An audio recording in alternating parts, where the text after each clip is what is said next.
नमस्कार साथियों, आज हम इस वीडियो के माध्यम से आपको बताएंगे कि हम अपने मोबाइल से ही PFMS में किस तरीके से बेंडर बनाएंगे। तो चलिए वीडियो शुरू करते हैं। सबसे पहले मोबाइल के क्रोम ब्राउज़र को ओपन कर लेते हैं। इस तरीके से क्रोम ब्राउज़र हमने ओपन कर लिया है और इस क्रोम ब्राउज़र में जो सर्च बार है इसमें PFMS टाइप करेंगे और उसके बाद उसको सर्च कर लेंगे। तो इस तरीके से देखिए PFMS टाइप किया है और उसके बाद सर्च होके जो हमारी पहली साइट आई है ये PFMS की साइट है। पहली साइट पर हम टच करके ओपन कर लेंगे। आप देख रहे होंगे PFMS का होम पेज खुल करके आ गया है। आगे बढ़ने से पहले हम आपको बता दें, जो बेंडर क्रिएट किया जाएगा उसके लिए आपको डाटा ऑपरेटर की आईडी की ज़रूरत पड़ेगी। डाटा अप्रूवर की आईडी से बेंडर नहीं बनेगा और ना ही स्कूल की एडमिन आईडी से बेंडर बनेगा। तो बेंडर बनाने के लिए हमें डाटा ऑपरेटर की आईडी की ज़रूरत पड़ेगी। स्कूल में जिसकी भी डाटा ऑपरेटर की आईडी है उस आईडी को हम ओपन करेंगे। तो चलिए ओपन करने के लिए हम जो इस होम पेज में लॉगिन लिखा हुआ है उस लॉगिन को टच करेंगे। जैसे ही लॉगिन को टच करेंगे इस तरीके का एक नया पेज खुल कर के आ जाएगा, जिसमें एक जगह पर यूज़र नेम और दूसरी जगह पर पासवर्ड और तीसरी जगह पर कैप्चा फिल करना है। जब तीनों चीज़ें सही फिल हो जाएं तो नीचे जो लॉगिन लिखा हुआ है उस लॉगिन पर टच कर देंगे। सभी डिटेल भरने के बाद हमने लॉगिन पर टच कर दिया है और इस तरीके से एक नया पेज खुल कर आ गया है जिसमें हमारी डाटा ऑपरेटर की आईडी खुली हुई है। इस पेज में आप लेफ़्ट साइड में ऑप्शंस की लिस्ट देख रहे होंगे। इसमें आपको दो जगह मास्टर दिख रहा होगा। पहला मास्टर छोड़ करके हमें दूसरे मास्टर पर टच करना है, जैसा कि स्क्रीन में दिखाया जा रहा है। इस तरीके से हमने दूसरे मास्टर पर टच कर दिया है। इसमें आपको 4 ऑप्शन दिख रहे होंगे: bulk customization, beneficiary management, vendors and location. ये 4 ऑप्शन दिख रहे हैं। तो बेंडर पर एक बार टच करेंगे तो बेंडर पर टच करने पर एक बार टच करने पे ओपन नहीं होगा, इसलिए बेंडर लिखा हुआ है उसको थोड़ी देर टच किए हुए रहेंगे, मतलब इस तरीके का एक पेज ना खुल कर के आ जाए। जैसे ही ये पेज खुल कर के आ जाए तो इस पेज के एरिया को छोड़ करके किसी अन्य एरिया पर स्क्रीन को कहीं पर भी टच कर देंगे। इस तरीके से हमने टच कर दिया है तो देख रहे होंगे आपको 5 ऑप्शन दिख रहे होंगे। इसमें पहला ऑप्शन मैनेज का है, दूसरा ऑप्शन ऐड न्यू का है और तीसरा ऑप्शन अकाउंट रिवैलिडेशन का है, चौथा अपलोड वेंडर डाटा का है और पाँचवा बल्क मैपिंग ऑफ वेंडर्स है। इसमें जो दूसरा ऑप्शन दिया हुआ है ऐड न्यू, इस ऐड न्यू पर हम टच कर देंगे तो हमारी वेंडर बनने की आगे प्रक्रिया शुरू हो जाएगी। तो इस पर हम टच करके देखते हैं। इस तरीके से हमने टच कर दिया है और एक फार्म बन के खुल कर के आ गया है। इस पेज में बहुत सारी डिटेल भरनी है, लेकिन सभी डिटेल ज़रूरी नहीं है। जो डिटेल ज़रूरी हैं वो रेड कलर में मार्क हैं या फिर उनके आगे रिक्वायरमेंट लिख के आ जाएगा अगर आप उनको खाली छोड़ देंगे। तो हम आपको बता दें कि क्या क्या चीज़ें ज़रूरी हैं। इस तरीके से अब आप देख रहे होंगे जो रेड कलर के पॉइंट बने हुए हैं वो चीज़ें ज़रूरी हैं और साथ में जिनके आगे रिक्वायर्ड लिखा हुआ है ये चीज़ें ज़रूरी हैं। बाकी चीज़ें ऑप्शनल होती हैं, आप भरें या ना भरें तो भी काम चल जाएगा, लेकिन जो चीज़ें रिक्वायर्ड हैं इनको ज़रूर भर देना है। उसके बाद नीचे बैंक डिटेल, ये दोनों चीज़ें बहुत ज़रूरी हैं। बैंक का नाम, और बैंक का नाम यहाँ आपको लिखना नहीं है, बैंक के पहले 4 लेटर आपको टाइप करने हैं और जैसे ही 4 लेटर टाइप करके सर्च करेंगे तो बैंक की लिस्ट आ जाएगी। जैसे हम आपको बता दें, जैसे SBI आपको चूज करना है तो हम स्टेट बैंक लिख देंगे, ऐसे स्टेट। इस तरीके से जैसे ही स्टेट लिखेंगे हम तो देखिए स्टेट से जितनी बैंकें हैं वो सारी आ गई हैं। जैसे ऐसे अन्य किसी सर्च को करना है तो उसके 4 लेटर लिखेंगे तो लिस्ट खुल के आ जाएगी। जैसे इसे हमें स्टेट बैंक ऑफ इंडिया को सिलेक्ट करना है तो उस पर टच कर देंगे, ऐसे सेलेक्ट हो जाएगा।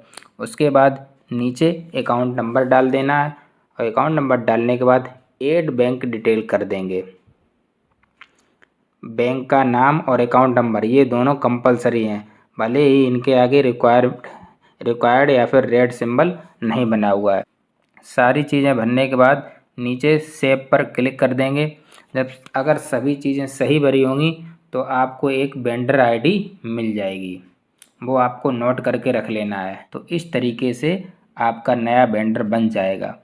जो वेंडर नया बनेगा वो तुरंत एक्टिव नहीं होता है, वो बैंक के अनुसार एक्टिव होता है। तो किसी बैंक में आधा घंटा भी लगता है, किसी बैंक में 12 घंटे भी लगते हैं, या किसी बैंक में नेक्स्ट डे एक्टिव हो जाता है।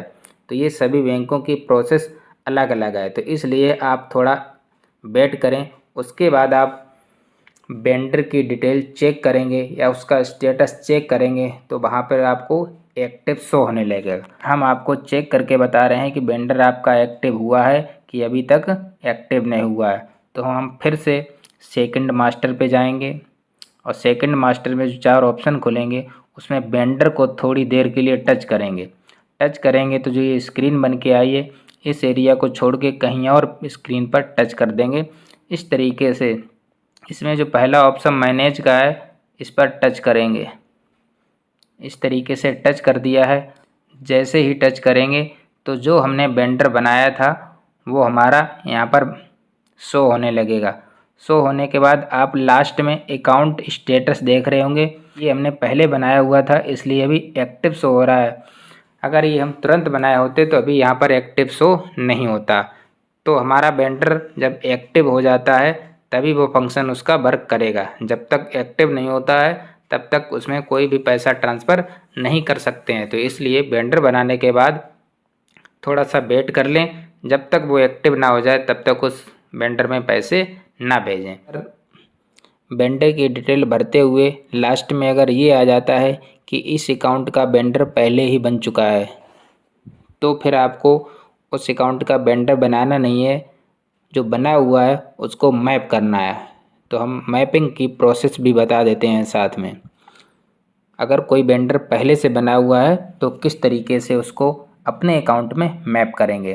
तो फिर से हम सेकंड मास्टर में जाएंगे। सेकंड मास्टर में जाने के बाद फिर हम वेंडर में जाएंगे, वेंडर्स में, और वेंडर्स को थोड़ी देर टच करेंगे तो इस तरीके की स्क्रीन आ जाएगी। इस एरिया को छोड़ कर कहीं पर भी स्क्रीन पर टच कर देंगे। उसके बाद मैनेज पर जाएंगे और जैसे ही मैनेज पर क्लिक किया है तो इस तरीके का हमारा इंटरफेस आ जाएगा। तो इसमें आप सबसे ऊपर देख रहे होंगे सर्च क्राइटेरिया। तो इस सर्च क्राइटेरिया को हम टच करेंगे तो ये ऑप्शन दिखेंगे। इसमें आपको तीसरा ऑप्शन है जो vendor not mapped with me, इस पर टच कर देंगे। टच करने के बाद वेंडर नेम पता है तो आप वेंडर नेम फिल कर देंगे। यूनिक कोड उसका पता है तो यूनिक कोड फिल कर देंगे। अगर अकाउंट नंबर पता है तो उसका अकाउंट नंबर फिल कर देंगे। ये ज़रूरी नहीं है कि आप सारी चीज़ें भरें, तो इसमें जो आपको ज़रूरी लग रहा हो वो चीज़ें भर सकते हैं, या फिर जो चीज़ें आपके पास हैं वो चीज़ें भर के नीचे सर्च पर टच कर देंगे। जैसे ही सर्च पर टच करेंगे तो इस तरीके से नीचे लिस्ट बन कर के आ जाएगी जिस नाम से या जिस अकाउंट नंबर से आपने सर्च किया है वेंडर को। हमारे आपसे एक सलाह है कि जब भी वेंडर को सर्च करें तो अकाउंट नंबर डालकर सर्च करें।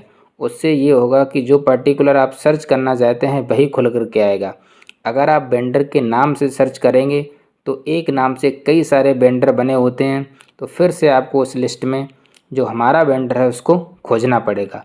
इसलिए अकाउंट नंबर से सर्च करें तो सिर्फ वही वेंडर खुल के आएगा जिसकी हमें ज़रूरत है।